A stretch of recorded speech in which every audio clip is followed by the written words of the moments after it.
What's going on, everybody? Welcome back to A Certain Point of View for the weekly live show. Hope everyone is doing great out there.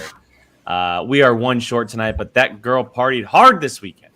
So she is hanging out. She will not be joining us tonight. Molly will be off this week, but back on the Patreon stuff, of course, which we'll talk about a little bit later. But I got Jill, I got Brian. We are here to talk about some more Star Wars, which seems like it's so interesting. Ever since Schmoedown ended, and we've been in this new era of POV, it legit feels like there's something new Star Wars to talk about every single week. It's like they catered to us almost. Imagine they know how who the we demons are, feel. right? It's been very interesting. It like every week I'm like, oh, what are we gonna talk about? What are we gonna talk about? And every single week we have at least one Star Wars topic to talk about. Tonight we have two, which we're very excited to talk about. We're gonna be getting into the tragic passing of Kevin Conroy as well, which we'll get to in here just a little bit. Obviously, it hit the internet and the nerd community pretty hard this week. So, but, you know, we're here. We're excited. Going to talk about some nerd stuff. Jill, it's Monday. How was your weekend? How was my week? Oh, I was like, what did I do? I was like, what did I You do? partied hard, apparently, to your Instagram stories. I did. So, me and Sean's cooking something. We went to there was a Paramore and Fall Out Boy tribute band. There were two bands. There's a Paramore tribute band and a Fall Out Boy tribute band. And so, you know, like the one, whenever people think like listen to Fall Out Boy, like that's like, oh, Fall Out Boy just reminds them of me because that's like my band. So as soon as we found out, like my friends were like, oh my God, we need to go. So we went and like, I was like, oh, they're going to be a cover band. Like, you know, whatever. They were so freaking good. I was like in the pit. Like as soon as the Fall Out Boy band was playing, I was like, I'm in here. I think I was like the only person who knew the new Fall Out Boy songs they were singing. Cause like, believe it or not, they still made music after like 2015. Like they're still making music, guys. You know, it's not just Dance Dance and From Under the Cork Tree. But yeah, it was a good time. I was responsible. I Ubered there and back, and I didn't really need to Uber because I was actually. That must have been expensive. It wasn't actually. It was only. I went with my girlfriend, and it was only like $35 split in half. Like so, I only paid like $17 to Uber, so it really wasn't bad. Shockingly, $17.50 actually. No, I'm yeah. just Okay, listen. This isn't math class. I am clocked out. I don't need to do math right now. Oh, it's so good. Oh my God. So yeah, I did that. What was that? Was that Friday? That was Saturday, I believe. No, that was Friday because it was after Oh, work. wow. My days are mixed. What did I do on Saturday? Recovered. Clearly party hard again because you can't remember. Oh, I went to my uncle's house on Saturday. I was like, I did something on Saturday. I went to my uncle's house because I wanted to ask my aunt if I could wear. My uncle gave her like this gorgeous like diamond necklace like 15 years ago, probably longer than that now, 20 years ago maybe, and it's like gorgeous and stunning. And I wanted to ask her if I could have it as my something borrowed for the wedding, and she was like super honored and she cried and she was like, oh good, because I have nothing to wear it to because it's so like extravagant, so I'm glad you're gonna be able to wear it. And I'm like, yay. So yeah, that was my weekend. Fun stuff. Wow, it was very eventful, that's for sure. It was an eventful weekend. Very eventful. Yeah. Brian, how about you? You're back home. Mm-hmm. How's it hanging over there, man? Freaking freezing. Freezing my nips off. Good. That's how I feel. I literally stay in my bed because it's like the warmest spot. I'm good. I didn't do anything this weekend. Hi, puppers. Uh-oh. Yeah, the puppies. Just what the heck is that? So much stuff. It's a bark collar. No, it's like it sounds like a screech. It's a bark collar. It's a bark collar. It tells her to hush. Yep. Oh, I didn't know they talk back now. Uh-huh. Yeah, I'm just waiting for Pokemon on Friday. Is there a new Pokemon game coming out? Yeah, that's all I care about. I'm just waiting for that. Is it actually going to be a good Pokemon though? It looks great. It's the first one that's ever like multiplayer. So like you and I could play like online together at the same time or something. I just want the originals. That's all I care about. Well, I mean, it looks looks like one of the original. Well, I shouldn't say it's completely original. They like walk around now, so instead of like them being in bushes and you don't know like which one's there, you can actually like see which. I want them to do that, but with like Yeah. the original 150. Like, can it be that? But like, That'd with be nice. That's all I care that about I is the know. original. That's all. Or like at least stop at like Gen 3, because I think that's where I stopped. Yeah, I stopped actively playing knowing. Silver, Gold, and Crystal, or the three. See, that I now, started with. I should let you borrow the Arceus one. You might like that. It's the open world one. I like that one. I started playing. That It was one. It's pretty cool. it was really fun. It might be one of the best ones since the beginning. Although this is the first time that I don't like any of the starting Pokemon, and I have no idea who to pick. How dare! I know. You always go with the fire Pokemon. That's just what I always do. No, I don't care What? how ugly they look. no, Oh yes, always. Have you Always seen? fire Pokemon? absolutely not. Yes, always. Water crushes. Nah, always fire. Always. Squirtle, Totodile. Charmander, are you Like, kidding let's me? go. Oh no, Let's go. Charmander, Cyndaquil, get out of Have here. you Cyndaquil is a seen- little punk. Listen, Have you seen the starters at all? I'm assuming No, you I haven't, have but not. They're so okay. So the theme for this game is like Spain. Okay, so Okay. like everything is like Actually Spain. yeah, like the It's fine. map kind of resembles Spain. The like everything is kind of like that Spanish theme, cool. whatever. And so they the grass one starts out as a cat and then it turns into like a magician with the mask, which that one it's okay. Cute. Uh, Okay.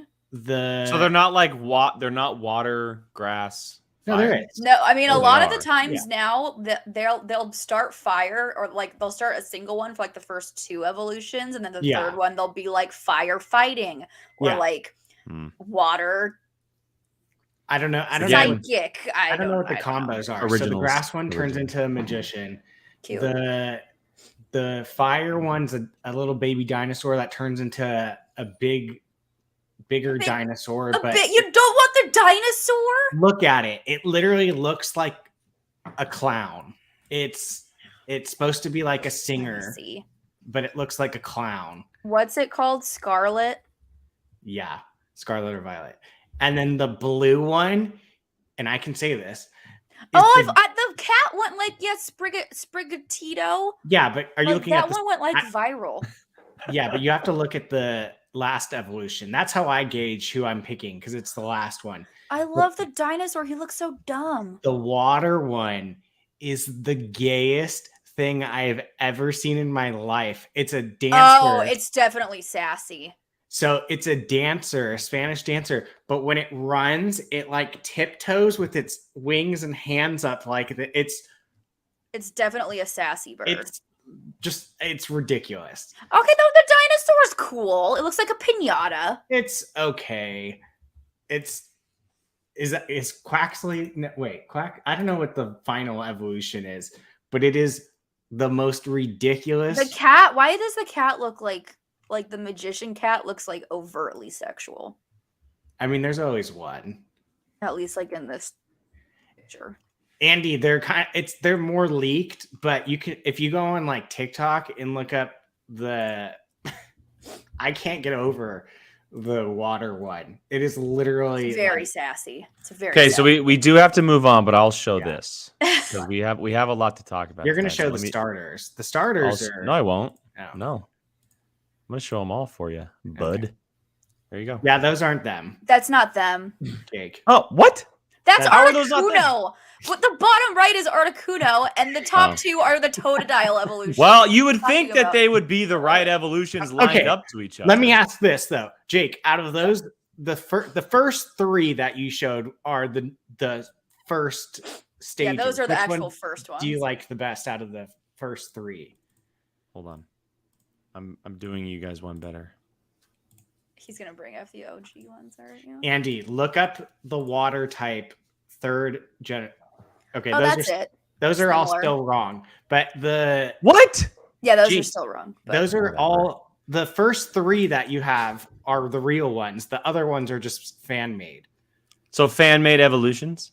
yeah. Yeah. So But the starter ones are the same.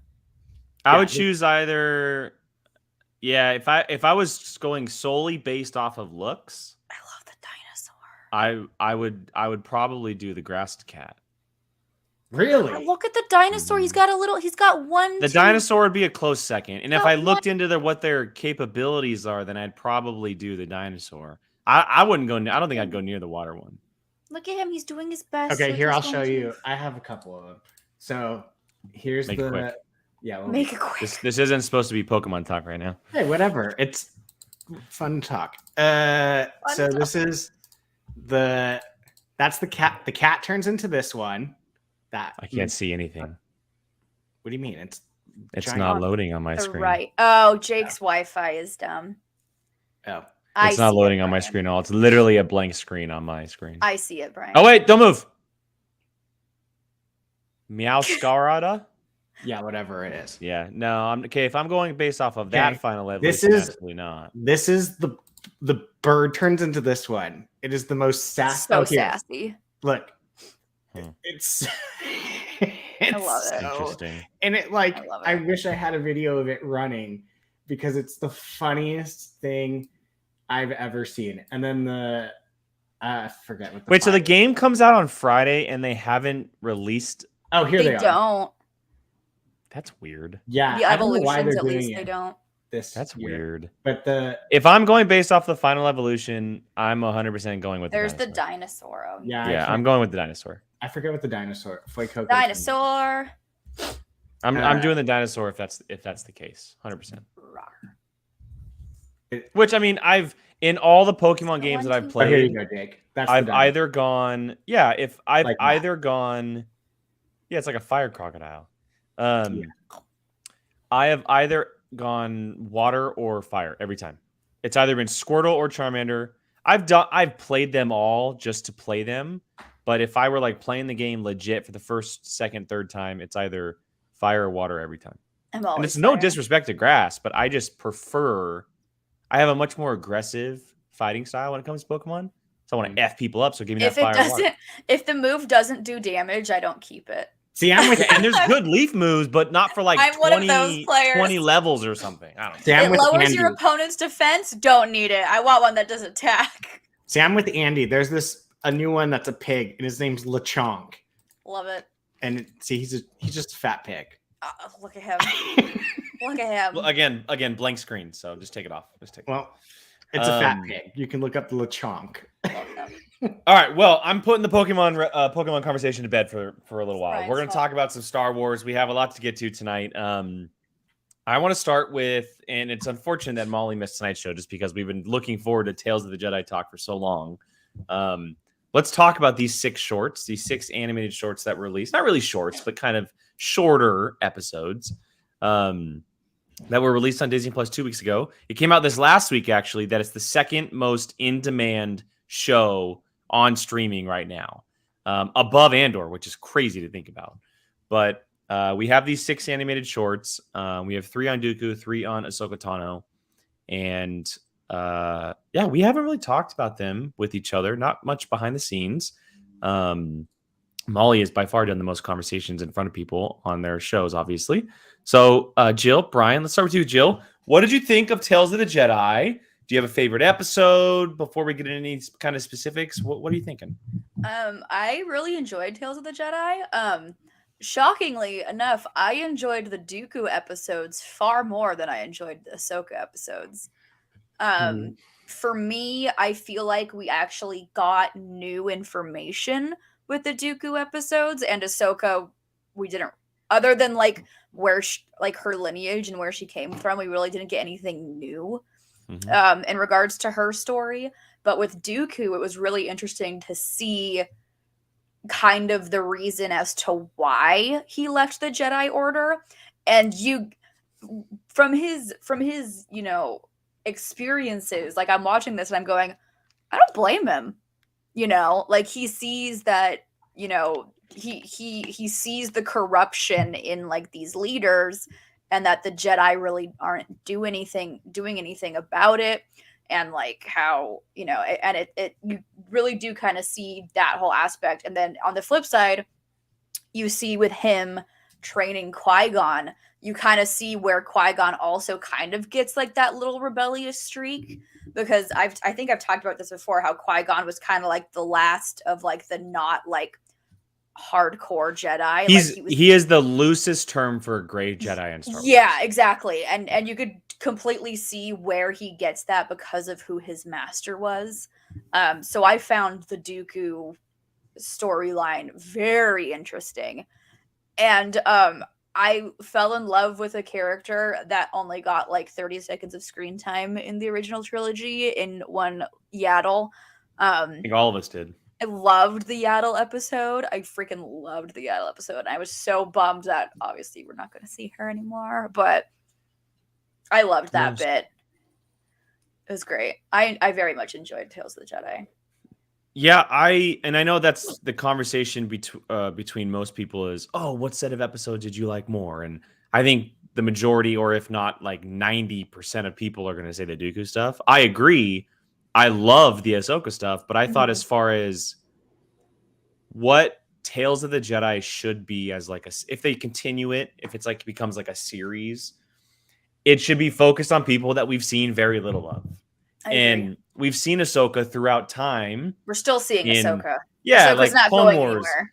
Clone Wars, Rebels, Tales of the Jedi, Mandalorian, Ahsoka show. Like we're seeing her in a lot of places, which I love because I'm Ahsoka. She's the new Luke Skywalker. Like, I love her.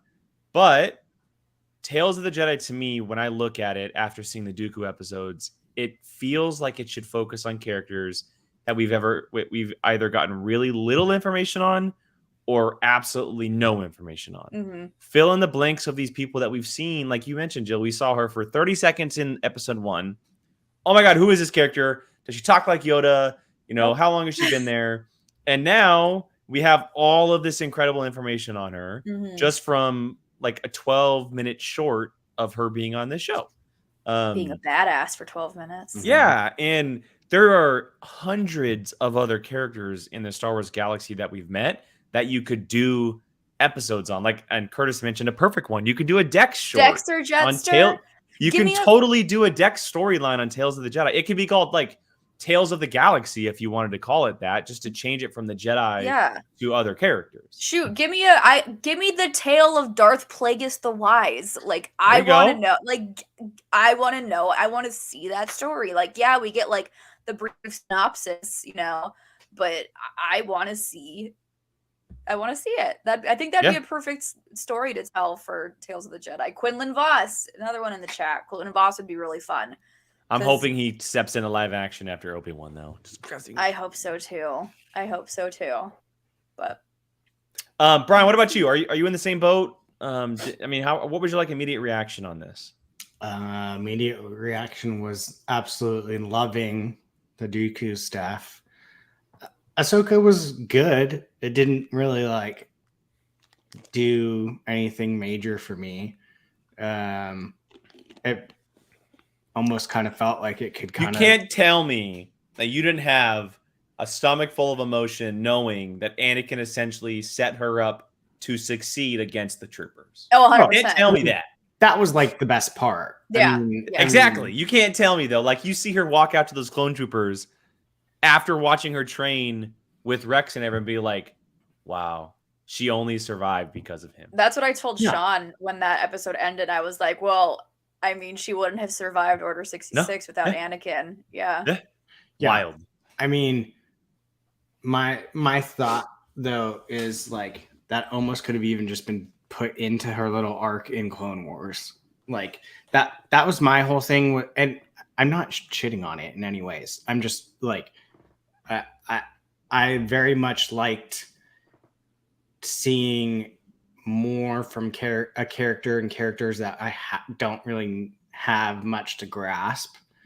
It very much like that. I feel like her story kind of been thrown into like season 7 of Clone Wars. But I mean, I'm not in any way complaining about what I got. I am complaining about how she wrecked that Inquisitor so quickly. That made me mad. It's Ahsoka Tano. She I does know. what she It didn't wants. make me mad, but I was just like, damn. Like, because the Inquisitors are like my favorite. Well, when you look at it though, in like the timeline of everything, Inquisitors are very young at this point in time, so it would make sense of someone like her to absolutely wreck him that quick. Oh, well, I mean, the second, just logistically. Well, logistically, when he shows up, and I knew she didn't have like lightsabers. I was like, okay, this is it's gonna be something either quick or like, because she's not gonna just run around and jump around forever against a lightsaber. So, like, I was like, okay, yeah, I figured it was gonna be like that. But he was just dope, so I was kind of like, ah, damn it, like, I like He's him. cool looking. And then he like inflated. Yeah, the way he sounded too was so cool.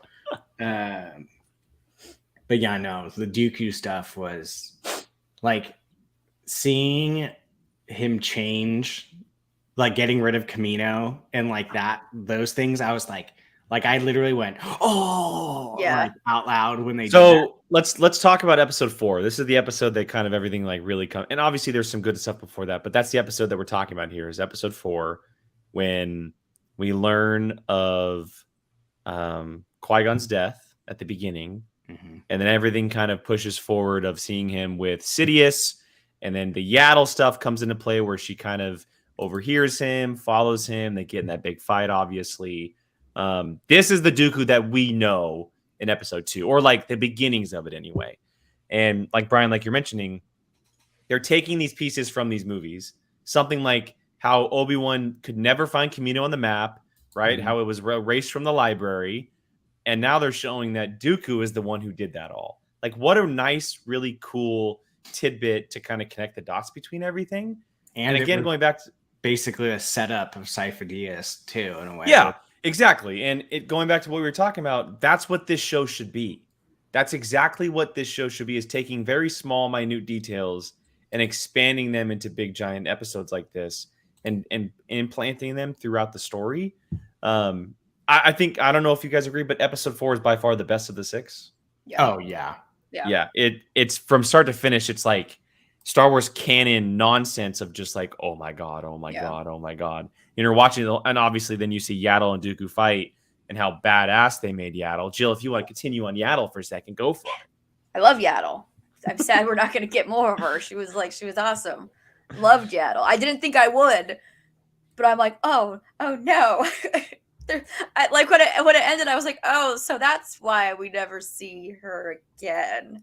Wow. I thought she was just going to be squished like a freaking bug, man. Me too. I went, oh, that's like, a terrible way to go. I almost kind of wish they would have just kept it like that, because when he comes over and just literally, like, I was like, oh. It played to the character of Dooku, though, I think. I thought it was a great, like, it was like the final straw of him having any chance of staying with the Jedi. That was like the moment, right, where he had to, instead of just pulling a door down on a fellow Jedi Master, he had to literally strike her down. Mm-hmm. And that was like the moment of like, okay, he's officially gone. It was, yeah. It was a little rough. Anytime like a little small character or something like gets murked, you're always kind of just like, oh. And I mean, Yaddle of all people. But yeah, it was wild. I think I loved, honestly, probably the Cypher Diaz like being set up, him erasing from the archives, like that stuff I think was probably my favorite. Because I mean, like, those are like things we've been wondering for like 20 years. Like, I mean, like, that was something like, it wasn't a gap in any means of like a plot hole, but it was always like something that you kind of just like were wondering. Oh no. So, I appreciate when they do stuff like that, because it's similar to how they did Rogue One. They took that whole scene of the Death Star plans and they spun it out into an entire movie like Rogue One. Yeah, and I think that's what Star Wars. That's when they're at their best. Yeah, they've done great things, in the past of like spinning off stories of characters we've met or like storylines. But I personally love when they take something like that, like again, a minute detail that we heard that, like you said, isn't a plot hole. It's not something that we've been like clamoring for, but they turn it into a show. Hello. Right. They turn it into a show or story, an episode, whatever. That's what Star Wars does well, because you can't. I mean, you could do that in something like the MCU, but it works so much better in Star Wars. It works so much better in Star Wars. And there's so many things in Star Wars where it was maybe just a one-liner that you can literally do a whole thing on. Like, I think the thing we hear most people throw around to this day still is the line of like, many Bothans died for this information. Like, that's just waiting to be done. Or Keita and Nemoidia from Anakin and Obi-Wan. Yeah, like, I mean, you got that in the book, but still, Brian, still, I know. Don't shoot me down. Sorry, but like, I'm just like, there are so many of those, and I think it works even better when it's like been a long period of time, because like for like us, who that was like a childhood thing, getting that memory done 20 some years later, it just makes it even more like, oh my god, that's the from when I was little. And I mean, yeah, you can't tell me that Star Wars fans wouldn't lose their mind over like getting something over like the Bothan story. Like, that's one of the most known lines, like throwaway lines in Star Wars, that like, if they were like, yeah, we're going to tell this story, even if it was like a 3-episode like show, like people would immediately clamor towards it. So yeah. I love how they did that with this show of sewing in certain things. Cause I mean, that's kind of a big deal in the story of the Clone Wars. Anything like the Clone Wars in general. So, well, I mean, it's he's the reason it happened. No, yeah. So, I mean, kind of a big deal. Yeah. So, I mean, I love it. I think it's brilliant. And I think that if they continue to do these things with these random characters, I would love to see something on Plo Koon, personally. Well, that was my next question. I love Plo Koon. I wanted to hear from you guys on possibly some ideas, and they can be obviously at any point in the timeline of Star Wars, but what are some characters or possible stories that you would love to see a potential second season of Tales of the Jedi or Tales of the Galaxy, whatever, tackling? At this moment, it's obviously Tales of the Jedi, but things could change. What is just Jedi? You want us to do just Jedi? If they're going to stick with the title of the show, which is Tales of the Jedi, let's stick with Force users and stick at it and go from there. I'm stealing one, and I'm not taking any credit whatsoever because I heard it from him. But Alex's take on Tar Vizsla is incredible. Incredible. Brian Bailey mentioned in the chat, and I wanted to bring it up. It's one of those things again that we've heard a couple times, but they haven't touched on. And I think it could be an incredible 3-episode arc on another season of Tales of the Jedi. Seeing a Mandalorian Jedi, are you kidding me? Yeah, that'd be incredible. Yeah, he's so good. Yeah, I immediately think Plo Koon, just because that was always like my favorite growing up. Yeah, I would love to see Coleman Trevor, like, just because he's dope looking, just random like dinosaur Jedi. He is cool. I mean, it would be nice to see, like, I think it would be really interesting to see more of the, I know we see him a lot, and I know they're, OGs, but Qui-Gon and Obi-Wan, like, them, like, actually really seeing them training. Yeah. We really didn't get a lot of training between Qui-Gon and Obi-Wan in episode 1. I think that would be really cool to kind of see and dig into, and just see the difference in how Qui-Gon trains Obi-Wan with how Obi-Wan trains Anakin. I'd be kind of interested to see like if there's any parallels in that dynamic. I think that's great because that book, I love that book, Master and Apprentice. And that was a Qui-Gon Obi-Wan story. So yeah, I'd love to see that. Then. Trying to think, who else is there? Brian Bailey said in the chat, Gunji surviving Order 66, please. Give me all the youngling stories from the story arc.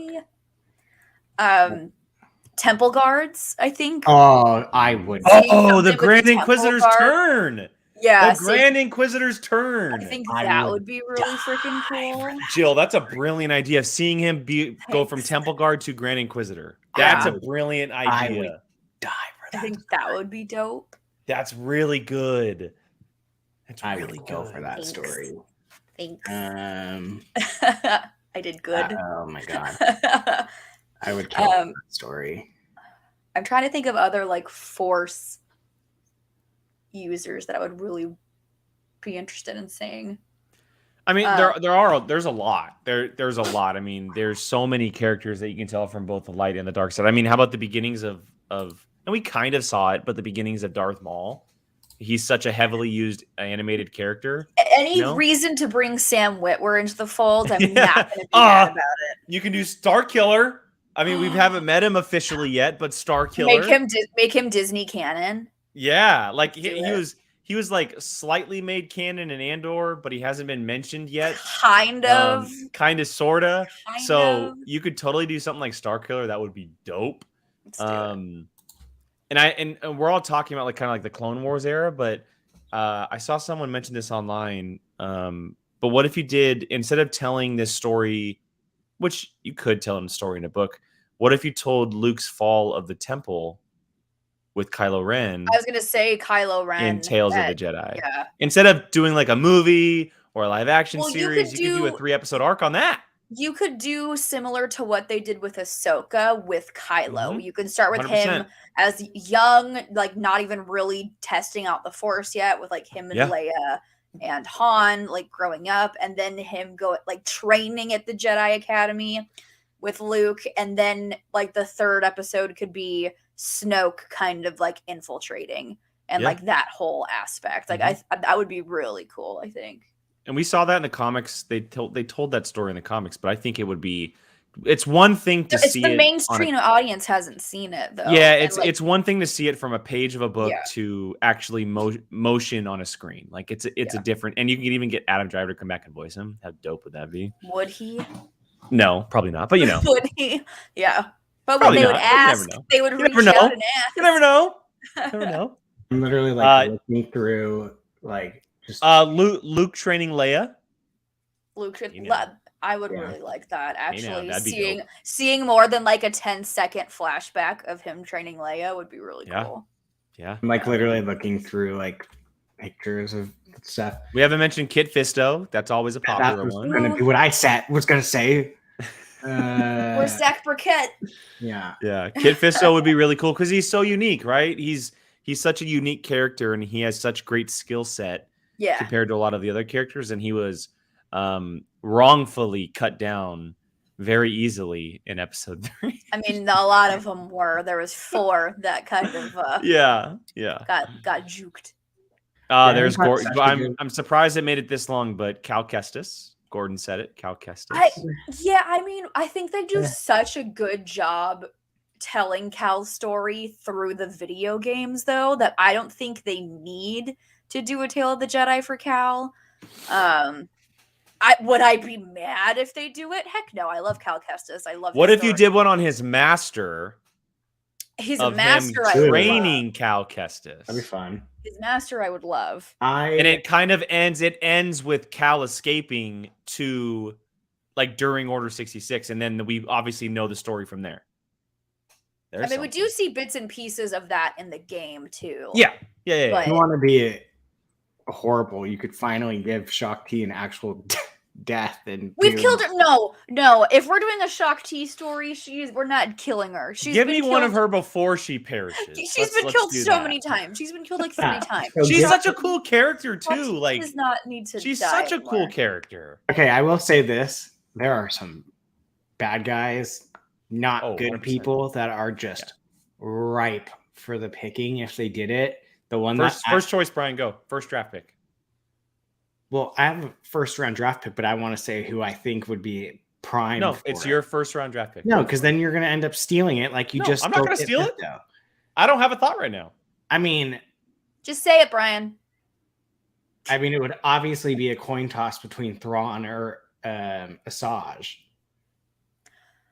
I think Asajj would be more fitting. Exactly. That's what I was about to say. Thrawn is so far removed. And Thrawn's going to be in Ahsoka. So, like... Yeah.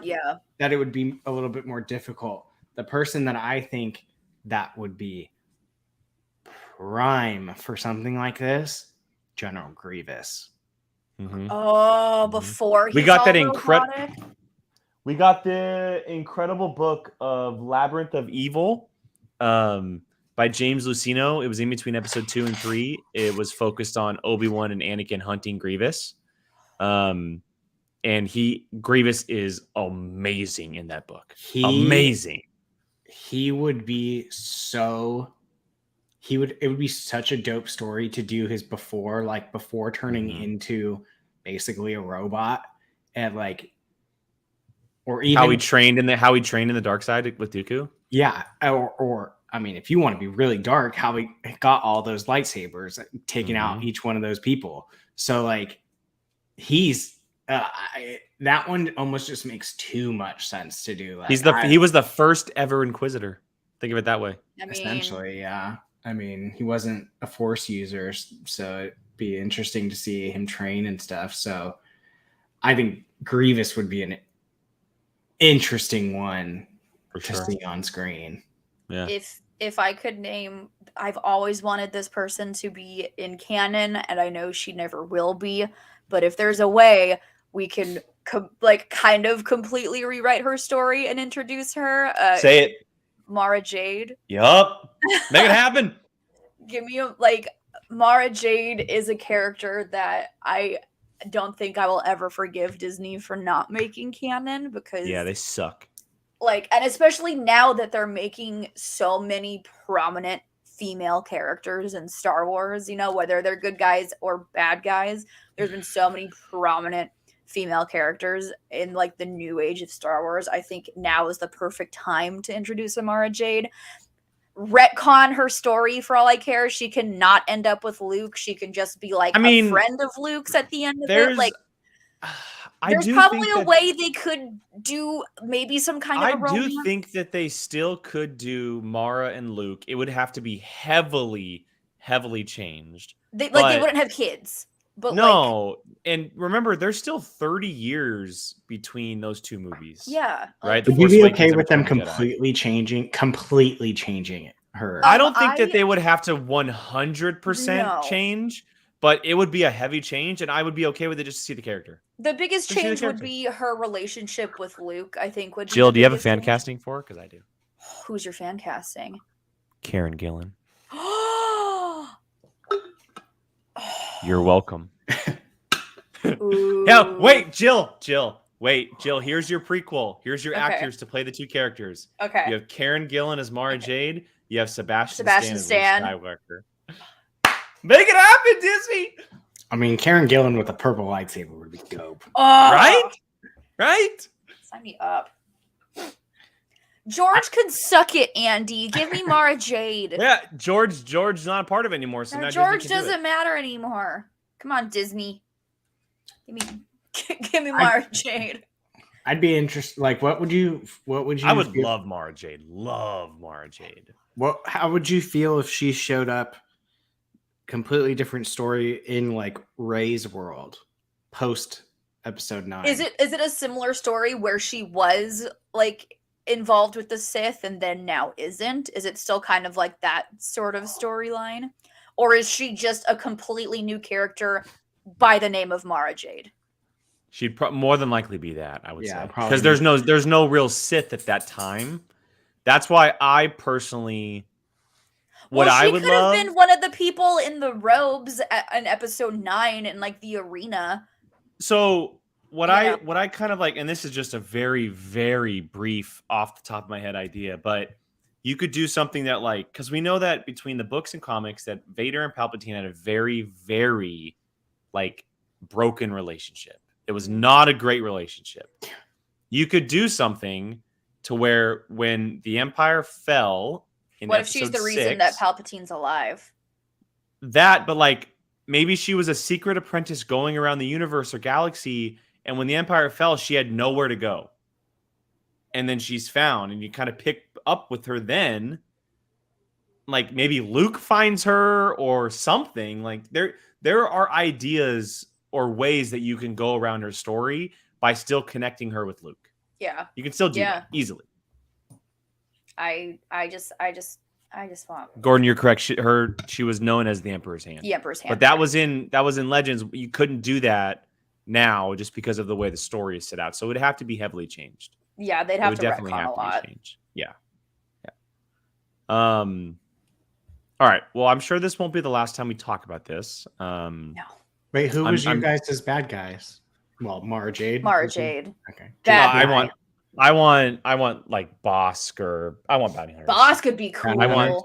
It's not Tales of the Jedi. It would be Tales of like the Galaxy or something. But I want Bounty Hunters. That's what I want. Give me like all of those, like the bounty hunters in that one scene. Give me Bosk. Give me the bounty hunters from episode 5. Literally. Yeah. That's all you need. Like, how did they get there? Why are they known the way they are? Like, we've seen them in the Clone Wars. We saw them do some stuff, but I want to see them in an era that's not the Clone Wars. And again, it wouldn't be Tales of the Jedi, but I want bounty hunters. That's what I would want the most.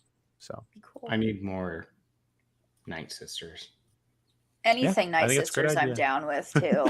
Yeah, I'm not mad about the Night Sisters. I would love more Magic Force stuff. I think that's coming, Brian. I think that's definitely going to be touched on. Filoni loves that stuff. So we're definitely not going to... This will come up again, especially when Molly gets back. I'm sure she'll want to throw her hand in some stuff as well. We're going to get into Star Wars here in just a little bit, but we do want to talk about something that's very tragic in the world of the comic book community. Unfortunately, we learned this week that the legend himself, one of the greatest voice actors of all time, and the Batman, not our Batman, not just a Batman, but the Batman himself, Kevin Conroy, unfortunately passed away. I believe he was 66 years old. 67, I think. 67. He put in some time as this character over many decades. Movies, shows. He was obviously in the live action DC shows as well. He popped up in there as Bruce Wayne. He has put in his time, and he is one of, if not the most beloved person in the comic book community for what he's done for the character of Batman. We can go around and talk about it a little bit, but Jill, I want you to start because I saw your tweet. You were very, very, broken by this, as many people were, but this is your Batman. This animated series is my your Batman. guy. This is my Batman. And people being in, not really in the movie space, but commentating in the movie space. I get asked a lot, and even just in the nerd world, I've been a cosplayer for 10 years. Just in there, people would be like, oh, who's your favorite Batman? And you'll get the Christian Bales, you'll get the Michael Keaton's. For me, it was always oh my God, Kevin Conroy. Thank you. My brain is too many names in your head right now. Too many. I was thinking of all the other Batmans, but it was always Kevin Conroy was my Batman and Mark Hamill was my Joker. Because I watched the animated series before all the movies started coming up. You had like the Tim Burton Batman and you had like all that, but I didn't watch that when I was a kid. I wasn't watching those movies when I was 5. I was watching the animated cartoons on a Saturday morning, and it was Kevin Conroy. And then growing up, even as the animated series kind of grew and developed and became different projects, whether it was the animated series, whether it was the Arkham Asylum games, whether it was the Killing Joke movie adaptation, it was Kevin Conroy, So it could be the animated series, which was very kid friendly, to something very dark like the Killing Joke. It was Kevin Conroy. And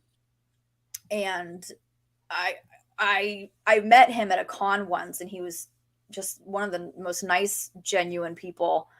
And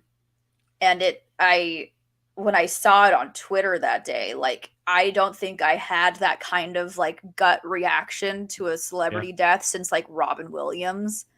Like for me, this was a big deal, because I remember both him and Hamill had said multiple times, like after the Arkham games, they were done.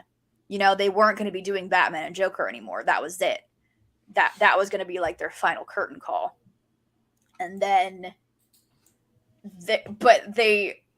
they still kept asking him to do stuff, and he could just never say no because, you know, he loved the character so much. It's sad, you know. It kind of makes you think of, like, you know, just the fragility of life and how, you know, quickly people can go, and it's sad. But to know that he will literally always live on as Batman. And for a lot of people, when they look at a picture of Batman or they read a Batman comic, that is the voice that they read Batman in. Will and forever always be Kevin Conroy. And agreed. Yeah, it's tragic. You know, I'm seeing like the posts from like Mark Hamill and Tara Strong, and all of these very prominent voice actors, you know, just telling these stories of just how much of a genuine soul Kevin Conroy was, and just how he always brought 100% in the voice booth, and how he really personified Bruce Wayne and Batman, which for a lot of people, they're the same person, but they're really not. Batman and Bruce Wayne are kind of two entirely different performances, and he was able to do that with just his voice. And yeah, it's sad, and I'm very curious to see what I obviously know other people have been the voice of Batman, but it'll be interesting to see what happens to the character without, you know, Kevin at the helm of it. Yeah, it's you said you had talked about like the difference between Bruce Wayne and Batman. I don't think in live action, as great as some of these actors have been, I don't think any of the actors have captured both of the characters at once. Mm-hmm. Like, I think Christian Bale is an incredible Bruce Wayne. He's a good Batman. I think Michael Keaton is an incredible Bruce Wayne. He's a good Batman. I thought Ben Affleck was a great Batman, but an okay Bruce Wayne. Like, Kevin Conroy is an incredible Batman, and he's an incredible Bruce Wayne. Like, he knew exactly, because they are two separate characters. They are just like Spider-Man and Peter Parker are two separate characters. Yeah. They are complete Clark Kent, Superman. Like, they are just two different characters. And you have to play them that way. And he did it for a very, very, very long time. He defined what this character is these days. Like, you don't have these stories like The Dark Knight or, you know, the Batfleck or even Robert Pattinson's Batman without whatever Kevin Conroy did as Batman for all those years in those movies and that show. I don't know, outside of someone like, when it comes, and this is just a comparison to compare, outside of someone like Robert Downey Jr. and Iron Man, how synonymous he is with that character, there's nobody that touches Kevin Conroy. Nobody. No. Like, he is bar none. Like when you think of, okay, here's a great comparison. James Earl Jones is Darth Vader, Kevin Conroy as Batman. Like, those are the two that you can kind of think of as the similar, right? Like, they are linked. Yeah, they are linked together, and rightfully so, because they are incredible in those roles. It's so sad because I didn't know that he was sick. He had intestinal cancer. I don't think he ever announced it. And it's just so unfortunate, just because I hadn't seen something Batman from him in a little while, and after it happened, I went back and I just played random episodes on the animated series. I just played him in the background. I had him in my ear while I was working. There's some gorgeous episodes. The movies, I remember 6, 7, 8 years ago, when I was kind of first getting into like the podcasting stuff, I binged a lot of Batman animated movies, like all over the place, because I hadn't watched them. They just did The Dark Knight Returns, or The Dark Knight. Oh my God, it's not Returns. It's oh my God, what's it called? The Frank Miller one. The two-parter. Long Halloween? No, with old Batman. Oh, Batman Beyond? No. I know. I think someone mentioned Batman Beyond. The Dark Knight. Is it? It's not Returns. It's Oh my God, why am I blanking on it? Anyway, Like, there's so many. it is Returns. It is Returns. Really? Not like Nolan's Batman, but never mind. Anyway, you got 2 votes that say it's Returns. Okay, it is Returns. Okay, thank you. I just went on a binge of watching all these movies, and at the time, like I knew that Kevin Conroy had voiced him, but looking back now, like that is Batman. There's a reason why so many people watch those animated movies. There are so many reasons why people think the Batman animated show is one of, if not the greatest animated show ever made. Like, it's him. It's him. And there's a reason why it was such a big deal when he came over and played Bruce Wayne for just an episode on the Flash show. Lost my mind. It's Kevin Conroy. Like, he is. That's Batman. Yeah, like he is Batman. He's not just a Batman. He's not like just my favorite Batman. He's not your favorite. He is the Batman. Like, no matter what, he's the Batman, and I think he always will be. I don't honestly, someone could come along and play an incredible live action Bruce Wayne and Batman, but I don't think anything is ever going to touch what Kevin Conroy did to the character. I mean, he touched a character like nobody ever has. He's gonna be very much like an Adam West. Yeah. Where it's just going to be this legendary status.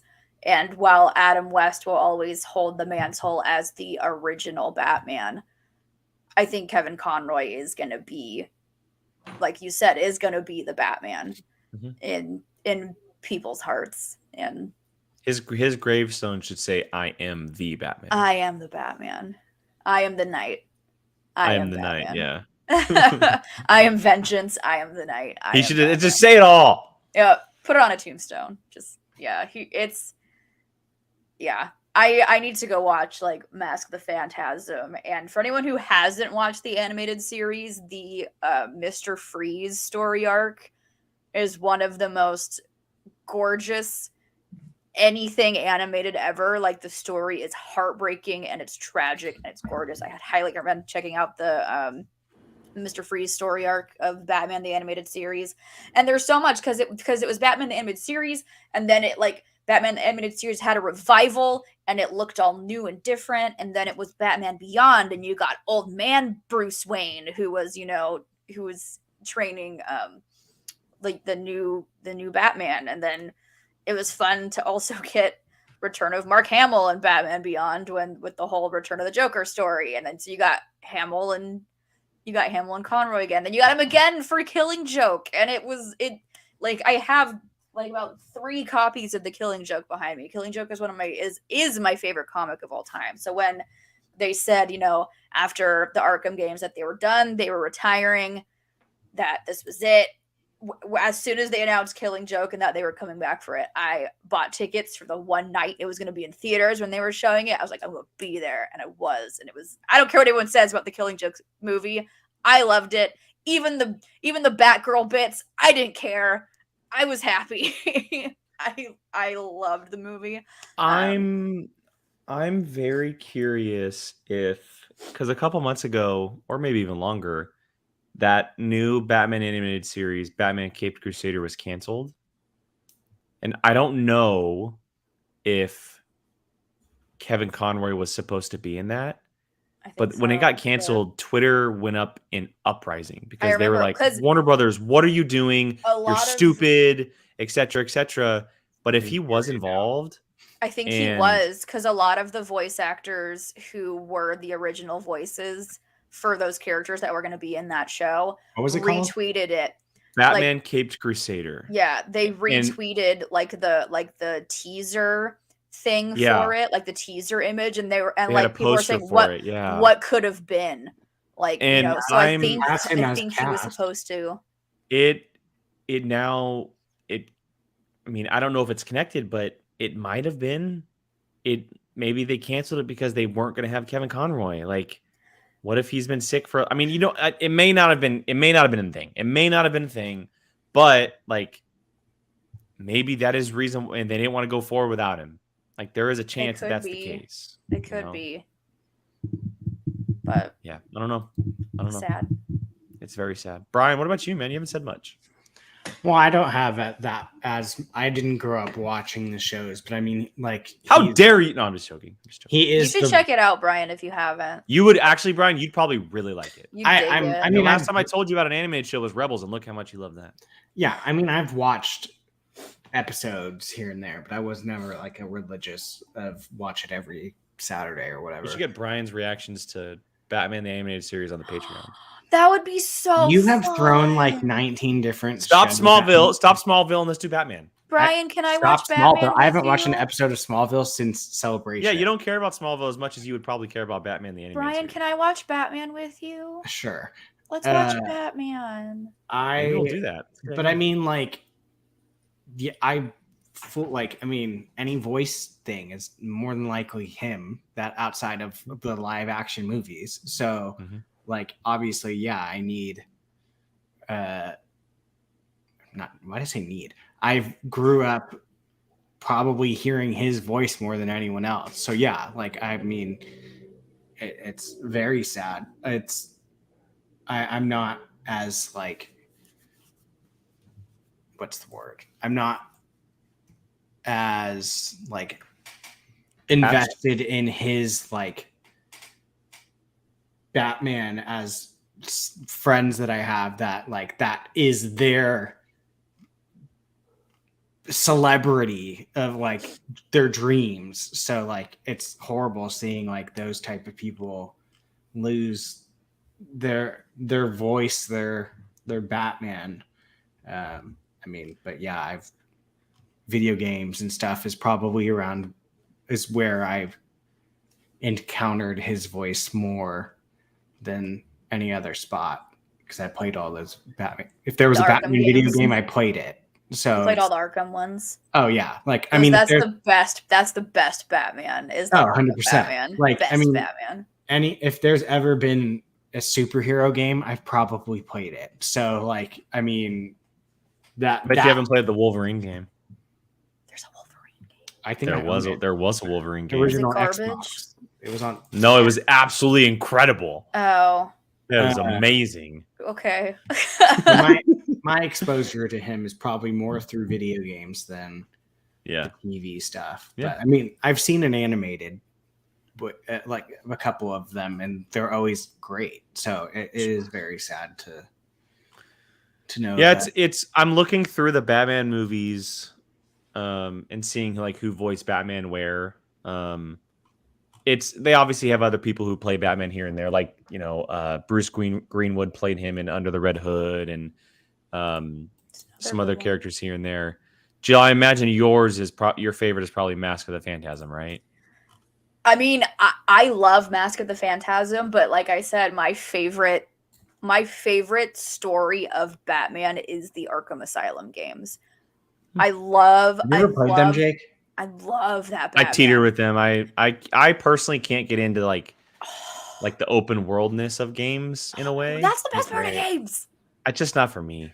I think for me, my biggest exposure to him was probably the Injustice games. And the Injustice games and the Batman games, because those are all fantastic. The Arkham games were just great because it was basically the animated series for mature adults. So it was like hardcore mature Batman, and it was like bloody and violent and like the stuff we couldn't get in the animated series. And it was more of a dark. It was still the comedic Joker that we have in animated series. It's the Mark Hamill Joker. It's still very much that comedic type of Joker. But it was dark and gritty, and it was just so good. And that, for me, that is my favorite. That is my favorite Batman, is like the Arkham Asylum, Arkham City, Arkham Knight. Just the Arkham Asylum games are just so freaking good. But Mask of the Phantasm is one of the best Batman films, even if you're comparing it to the live action. No, stuff. Absolutely. There's a lot of them. Brian, if I was to mention one to you, and even you, Jill, if neither of you have seen it, it's called Batman Gotham Knight. Oh, I've seen it. It takes place in the Dark Knight universe. Mm-hmm. It's in between Batman Begins and the Dark Knight. And it has Killer Croc and Deadshot in the movie. Love Killer Croc. And Mr. Kevin Conroy voices Batman in that movie. It's very cool, and it connects to those films. So, and if anybody watching, if you haven't seen it and you're interested, it connects to the Christopher Nolan movies, which is really, really cool. So, Yeah, look, there's a lot of them out there. There's a lot of Batman movies and obviously the show. Maybe we'll do a reaction to one. Maybe we'll talk Heart about it a of little bit Ice. more. Heart of Ice. It's the best there's animated series episode. there's a ton of stuff out there that we Pretty can do sure with I've Batman, seen. that's for sure. I think that might actually be one of the One of The the ones Gotham you've Knight? seen. what? No, the Heart of Ice. Yeah, because So- I Well, yeah, you're a Mr. Freeze guy. yeah, I So think I've good. actually seen that. So All right, let's go ahead and move on. I'm sure Kevin Conroy will come back up at some point. That is for sure, especially if we talk Batman. But let's go ahead and get into our last topic of tonight. We're gonna get back into Star Wars. We got a little surprise this week, or last week, I should say, and little teases leading up to this. That Studio Ghibli had partnered with Lucasfilm on a little short on Disney Plus with one Grogu, Grogu and the Dust Bunnies. Zen, Grogu and the Dust Bunnies, excuse me. And we got our first team up between Studio Ghibli and Lucasfilm, which could very much result in more depending on how it does. It's a 3-minute short about Grogu and the little Dust Bunnies. And little, behind the scenes here, Jill actually called it about an hour before it dropped. We were all It really talking did. about it.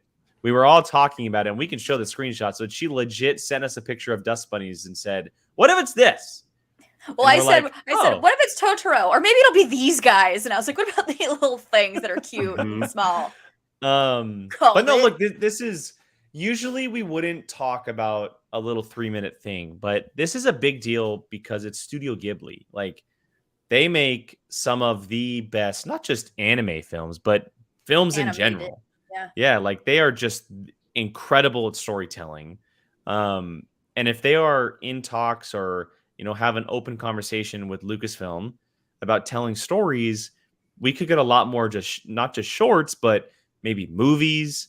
They might be involved in maybe Vision season 2 of doing an episode or two.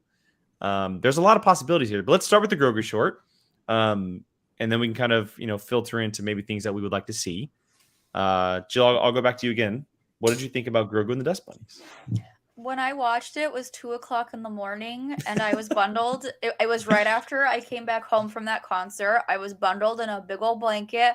I had my jammies on. I was drinking tea, and that was just like the perfect little comfy cherry on top of my comfy little night. Was the little tiny Grogu just gallivanting with the little baby Dust Bunnies. It was super cute. It was calming. It was relaxing. I was like, oh, this was so cute and calm. And I was like, oh, it's called Zen. All right, that makes a lot of sense. That The music was checked so out. good. Oh, The music so was so good. good. it's this little theme. Yeah, it's so good. So cute. Yeah. I loved it. Brian? I loved it. Yeah, I mean it was adorable. I mean, what more can you say? I mean, I definitely want to see more. I mean, I've only ever watched one thing from them. Spirited And- Away. Yeah, and it was That's it. That's a good one Yeah. to watch, though. But you need It to watch was like fun- Mononoke I mean, and our friend had been hyping on it, and I never would have gone and watched something like that if he wouldn't have kept saying it over and over. Watch it, and it was phenomenal. Like blew me away how much just that movie was just so good in every aspect. So, I mean, if they even do like 1/8 of what they did with Spirited Away into Star Wars, like, okay, Mhm. like give me that immediately. So, I mean, I know they're quite popular. quite So popular. I am very curious to see their relationship with Lucasfilm, if it grows, if it's just a little thing, because like they don't need Lucasfilm. It's not No. they're not No. like they're not one of those companies that's like, oh my god, we get to work with Lucasfilm. Like they're like, Miyazaki does not need If- Lucasfilm. if anything, Lucasfilm is probably like the other way around. Like, oh, we get to work with them. So I personally would love to see a story. Just literally, I would, if I'm Lucasfilm, be like, tell a story. I don't care what it is. Like, do whatever you want. Like, I mean, they're those type of people. I don't think if Lucasfilm was like, we want you to do this, I would be like, no, let them do whatever they want because they know how to tell a freaking story. So yeah, I mean, if they're working together, that makes me hopeful that maybe there's a good relationship that comes from it down the line. Something new. Yeah, I would love to see, because it really does just feel like Star Wars and anime fit so well together. Mm-hmm. Visions was great. Loved Visions. Yeah, Visions was incredible, but also Resistance was kind of like a version of anime. Star Wars Resistance, the 2-season show that came after Rebels. Yeah, I mean, it had a bit. It was like a different version, but it had those kind of angles and that little look to it that felt like that's what Lucasfilm was trying to do. I would love to see a 90-minute movie, or I mean, even like an 80-minute movie of Star Wars anime. I would love it. It's funny, the day that it got announced, and maybe it had been rumored for a little bit, but I retweeted a video that like a fan or someone who does art, they made the Star Wars trench run in anime, like Studio Ghibli. Mm-hmm. And I was like, oh my God, I need this. Like, I need this right now, whether it be X-Wings fighting in space or people on the ground or whatever type of story you tell. I just think it's such a cool partnership. It would be such a cool partnership to see, presented by Lucasfilm and Studio Ghibli together. And if it's just these 3-minute shorts, then I'm all for it. Like, they're fun, adventurous little things that, and if they're called Zen to relax you, I'm all for it because that music was incredible.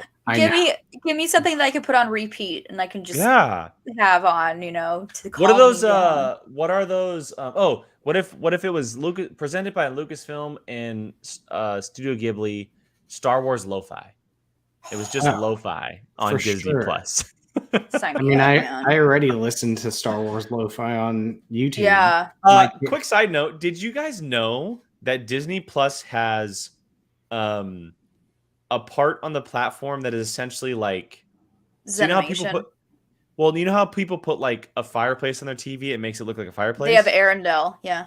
They have that stuff on the platform, a full section of it. Did you not? I had no idea. I had no idea. Yeah. No clue. I'm so using it going forward. So good. Are you going to use Elsa's fireplace for Christmas time? You did damn well. I will. Yeah. So. Absolutely. What is it under? It's under collections. Yeah, it's under collections. There you go. And then there's another tab that you go to. Here, let me look for it actually while we're on the show. While you're looking for that, I was going to say, I think something that would a really cute story to tell for Ghibli, and you could even, you could really do it in any of their animation styles, but I think it would be really cute in like a Kiki's Delivery Service kind of way, maybe telling like 3 different stories. But the Broomstick Kid. That'd be smart. In the sequel trilogies, really the Broomstick Kid, like where he's obviously a Force user, and we see him briefly, in episode 8. And right, is it just episode 8 or is it episode 9? It's just episode at the very end of episode 8. And that's it. We see him when we see him working like at the casino, but then at the very end, for that brief second, we see him using the Force to grab them. I remember being in the theater and everyone in the theater going, oh, and like literally gasping because you didn't expect this kid to be a Force user. Yeah. So I think it would be really cool. And he was already like trained in it too, because the dude's pulling stuff. He knew what to do. Like he knew. So like I think Ghibli would tell a really cool creative story with a character like that really hasn't been touched. If they did want to do similar to A Tale of the Jedi, where if it's like a character that we have seen even briefly and we want to tell a story about them, I think Ghibli would do really well in a storytelling aspect of that. But also again, something like Visions, or just something completely new, something completely different, just something in a Studio Ghibli and anime style of a Star Wars story that's not necessarily under like the Skywalker umbrella. Yeah, but I agree. So Brian, real quick, this is what it looks like. Look at the fireplace. I'm in collections. So Brian, if you go to the collections, go to all collections. It's under scenic ambiance is what the tab is called. Oh, okay, I see it. and there's like 6 or 8 different options you can choose from. So Jill, to what you were speaking on, there's one thing that is current Star Wars canon that I would love Ghibli to do. Other than that, I would love for them to just have the creative mind to do whatever the hell they want. I would love to see Ghibli do pod racing. I would effing love to see Ghibli do pod racing. It would be such cool animation to see Studio Ghibli do something like pod racing. And I want more pod racing. I know their people style. People are haters of pod racing. I want more pod racing. Their style in pod racing would be absolutely incredible. But I also like think of it. Okay, so we've seen Ghibli play with like Spirited Away example, right? It plays with the idea of like ghosts and the afterlife and stuff. What if they did a movie or a short or whatever based around Force ghosts and how that works? Something that like has been around the canon, right? But hasn't really been discussed. Like, how did Qui-Gon become a Force ghost? Like Yoda had said, it took him a while, but he learned the way. How does he learn the way? Why not tell that story? He's dead. How does he learn? That would be cool. Or like, how does Obi-Wan come back? Right? If you had your choice, if you had your choice of just letting them create a whole entire thing or picking taking something, create an entire new thing. Yeah, I would too. A new thing. Yeah. I mean, pod racing is very close, but pod racing would be dope, though. It'd be so good in Ghibli animation. So good. I want pod racing. I know, right? I know. Yeah. Bring Greg Proops back to be the announcer. We're all good. Let's do it. Yeah. Okay. Well, any final thoughts on anything Ghibli? Any more recommendations or theories on what you guys would like to see? I know it's a shorter conversation. It was only a 3-minute short. So as long as we get more, I'm honestly happy. And I think with a name as big as Ghibli, I don't think it's just going to be this little short 3-minute thing. No, me neither. I think and they announced it and released it within about 48 hours. So I think they might have wanted to see people's reactions and hype to it before they kind of moved on to other projects, possibly. Or they used this as a teaser of like, you like more of this? Well, guess what? We have more in the pipeline. So I think with a name like Ghibli, I think it's going to be more than just the 3 minutes. Especially because they've always like the Disney and Ghibli have always had like this partnership thing. So I could see them being involved in Visions 2, season 2, for an episode or 2, and then after that, given a chance to do a movie or more shorts or more episodes, whatever it may be. But it almost feels like it's kind of like an ease in. Let's do a 3-minute short. Let's do a 12-minute episode on Visions, and then give us the reins to do a movie, which could be really cool. I almost feel like them of all people get to jump Visions and just immediately go straight. If anyone's jumping, it's Ghibli for sure. Yeah, I mean, and who knows? A movie of from Ghibli may already be done. Lucasfilm and Ghibli, and they're keeping it in the vault. I mean, who knows? But Visions they had enough time to make that little tiny Grogu statue that they tweeted. So clearly, they've been working on something for a minute. I'm curious how long that has been planned. Probably a while. Because at least I would say probably around Visions, Brian. Probably around the first Visions. At least a year. Because for that to be kept secret, I mean, was it the biggest thing in the world? No, but still, I never heard whispers. Exactly. The fact that those two were working together on something Star Wars and it didn't get out until they announced it is almost shocking nowadays with the way secrets are being kept. So, I mean, who knows if they kept that so close to their vest, then maybe there is something already in the works. Crossing fingers. Yeah, I'd be hard pressed to see people being disappointed. I also wouldn't mind a Studio Ghibli Indiana Jones adaptation. Just saying. Oh, young indie. Get a young indie. Because it is technically Lucasfilm, not just Star Wars. So they can do Willow. They can do indie. They can do it all. Oh, I need to watch Willow before that show comes out. Yeah, you do, Brian. Oh, so do I. Yeah, you do. Speaking of indie, if you're interested, The Adventures of Young Indiana Jones is on Paramount Plus, everybody. Go watch it. You see what Mangold said today? Go, sure did. Can't wait. What'd he say? That the new trailer is within the next 30 days. He didn't say new trailer. Or a first look, whatever. It's a trailer. It's gonna be it's a flippin' trailer. His back. That's it. It's gonna be very. It's gonna happen during Thanksgiving because it's gonna blow the socks off. You know when it's gonna happen, Brian? Andy, that's what I'm talking about, Andy. Oh my God, Ghibli Howard the Duck? Yes. Give me Howard the Duck. Give me Ghibli Marvel. I'm 100% down. They call him. Brian, there's gonna be a trailer during Thanksgiving. Calling it now. Like Thanksgiving football. Football. I was gonna say during football. Yeah, Thanksgiving football. They're gonna drop in any trailer.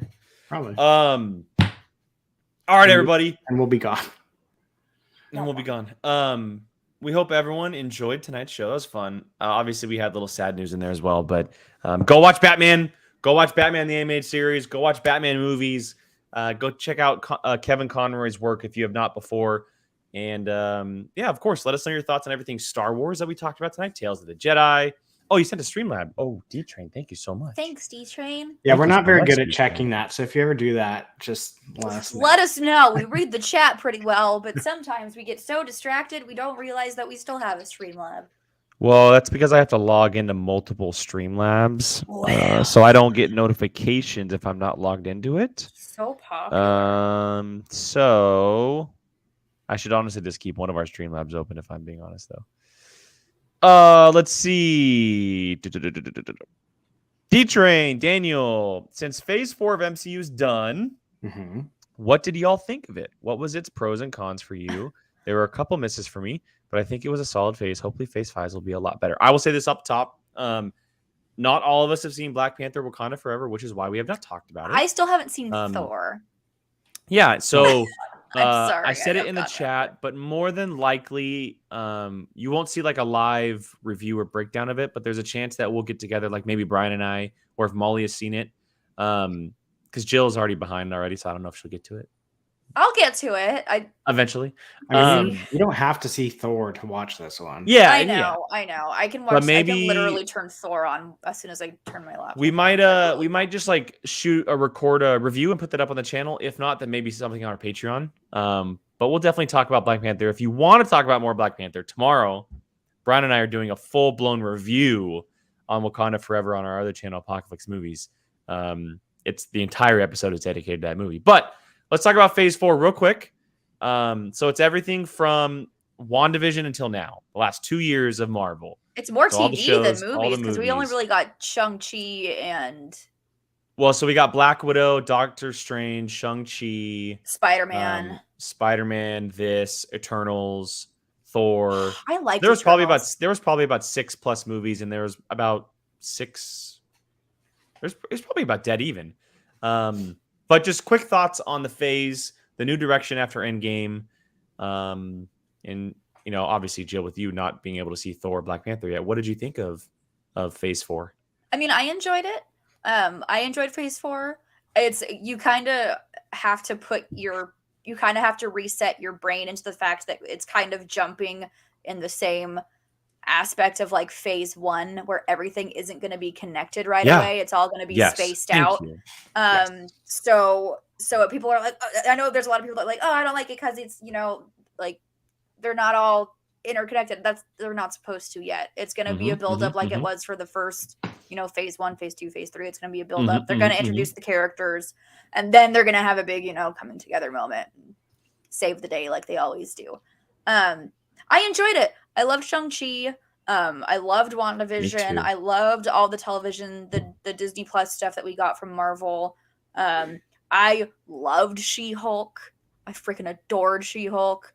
I think I've only gotten through 2 episodes of Miss Marvel, but I really enjoyed. I've been so okay. You've been busy. You've been work. You got engaged. I've been busy, and I've also been superheroed out. Did you watch Werewolf by Night? No. You would like that. God. I know, but I've just been so superheroed out. I think Jill, if something was made for you, it would be Werewolf by Night. I would love it. But I was just so superheroed out. But I loved everything that we got, and I am excited to see how all of these stories start to intertwine. I'm assuming we're going to start getting that with the Ant-Man Ant-Man movie coming out, it's gonna start to like it's connecting everything. Connecting it all.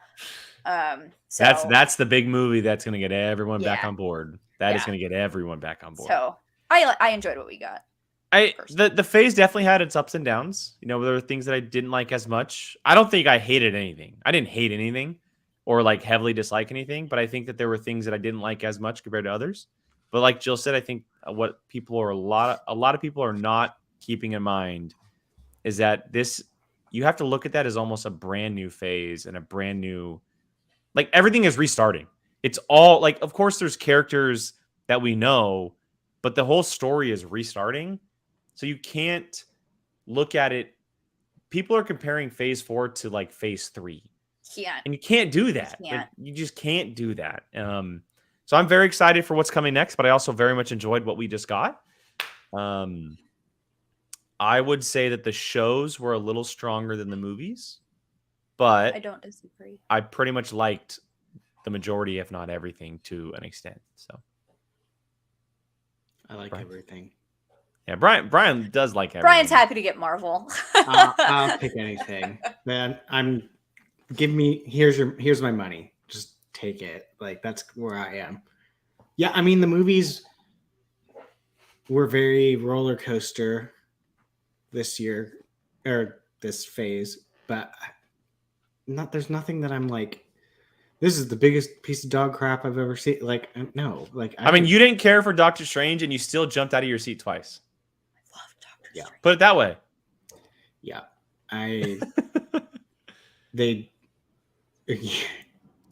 the post credit scenes were superb for Doctor Strange and Thor. So She-Hulk still has the best end credit scene of all time. The Megan Thee Stallion one. The Captain America one. Oh God, that was Captain America was great. Captain America. Yeah, that was so good. I mean, Vapion, I loved Eternals. I loved Eternals. Eternals, I'm telling you, Eternals in 10 years is going to be absolutely I loved Eternals. Absolutely. Once I got over them killing the spoilers characters, he's not dead. He's not dead. No, he's not dead. He's not dead. You kidding me? Fine. He's not dead. That's fine. But they killed this version of this character. That's fine. Then that was just me. Brian was holding grudges. That's all. Yeah, 100%. And so, yeah. So he wanted to hate the movie even though he loved it. Yeah, but I mean, like, yeah, I everything was great. In fact, it's weird. I've been really wanting to rewatch a lot of the shows. For some reason, I've been really wanting to rewatch Falcon and the Winter Soldier out of nowhere. Oh. I think because Cap 4 is coming. Maybe. I kind of really want to rewatch Moon Knight too. So, and I feel like freaking loved Moon Knight. Moon Knight was fantastic. That was probably my favorite Marvel show. Was Moon Knight. Yeah, and I freaking loved Moon Knight. I don't think it's funny. I don't think anything has still beat WandaVision for me. Like, but I think also WandaVision was so unique in the sense of it captured this time period where we had nothing to do. We were in quarantine, and this universe is gonna now give us our first TV show, and it was just bat-ish crazy. So maybe we'll take a show in the next few weeks and talk more about Marvel after Phase 4 deep dive. Yeah, maybe a Phase 4 deep dive after a little bit. Jill would have to watch some things, but that's okay. I gotta watch some stuff. If I push you towards anything right now, Werewolf by Night, you would. I would say Werewolf by Night and finish Miss Marvel. My sister sent me. Disney made a post of like the new Black Panther, coming to Disneyland, and she like sent the post to me, and I didn't open it, and I was like, "Looks great. Don't know who it is yet." She's like, "Oh my god, don't open the post." I'm like, "Okay." She was like, "How have you not seen it? You're always the one that goes at midnight on like a Thursday." I was like, "Busy. I'm busy. Sorry, I haven't seen it yet." Yeah. Maybe we'll take a show in the next few weeks, and we'll talk about Phase 4. There's a lot of stuff. A lot of stuff we can cover, but that could definitely be a fun show to do. But for now, that's going to wrap up the show, everybody. D-Train, thank you so much for the Streamlabs. We appreciate it. Thank you. And again, if you guys are interested in more Black Panther talk tomorrow, Brown and I will be doing it on Apocalypse Movies. Full Wakanda Forever breakdown, spoiler review, both the movie and kind of what comes next. So if you're interested, check that out. Links in the description. Jill, where can everyone find you online, though? Julia Marie. When you are online. When I am online. Julia Marie, 2 I's, 2 E's. Twitter and Instagram. Sometimes you can catch me bothering Sean over on his Twitch streams. Yeah, come join our cult. Come join our cult. Sean Sully at twitch.com/Sean Sully, I think it is. I don't know. There's a cult. Sean Sully on Twitch. There's a cult. Twitch.tv/Sean Sully. I bother him. I'm going to put it in the description. It's going to go in the description, everybody. I know. Do it. Put it in the description. We need to find games for the both of us to play so we can annoy everyone. I think hardcore. I think games will be fine. What? On Sean's streams. Oh. I think we'll be busy. I think. Oh yeah, we'll be busy. Yeah. Later. You'll be fine. Yeah. Oh, thank you, Patreon. Thank you. Cheers. Brian, what about you? Be a Bossino on Twitter and Instagram, and like Jake said, Apocalypse Movies. We only have 2 weeks left of Andor. Sure do. Womp. Sure do. Yeah, I'm on Apocalypse Movies with Brian. We're on Tuesdays and Wednesdays. Our main show is on Tuesdays, talking Black Panther, Wakanda Forever tomorrow. And then Wednesday is the Fandalorian Club, where we're going to do everything Andor, reviewing episode 11. As far as POV goes, this Thursday, everybody, this Thursday, The Incredibles and Incredibles 2 bar trivia. It's a big one. It is the November edition of our bar trivia, and we'll be doing the 2 incredible movies. Should I give everyone a chance and not watch the movies and see if I can still win? I can reveal one of our guests right now if you want me to. Do it. No. I don't even know. Yeah, I didn't reach out to everybody. This person reached out and basically said, I'm coming for the title, and that he just won a Pixar Nerd Chronic quiz. And that is Mr. The King Khan. Is it Mr. The King? Mr. The King Khan reached out, and he'll be joining us on Thursday evening. So. Well, I'm not going to win anymore. Jill, you should watch the movies just to give yourself a chance. Against him, yeah. Come on, you got this. All right. So yeah, King Khan, Jeff Khan will be joining us on Thursday. Still waiting on some others, but that's going to be about 6 o'clock Pacific on the Patreon. Check it out. Those aren't the only things that we do on the Patreon. We have a watch along coming up soon. We just did our Starburst Hangout last week. The Q&A for this month is up.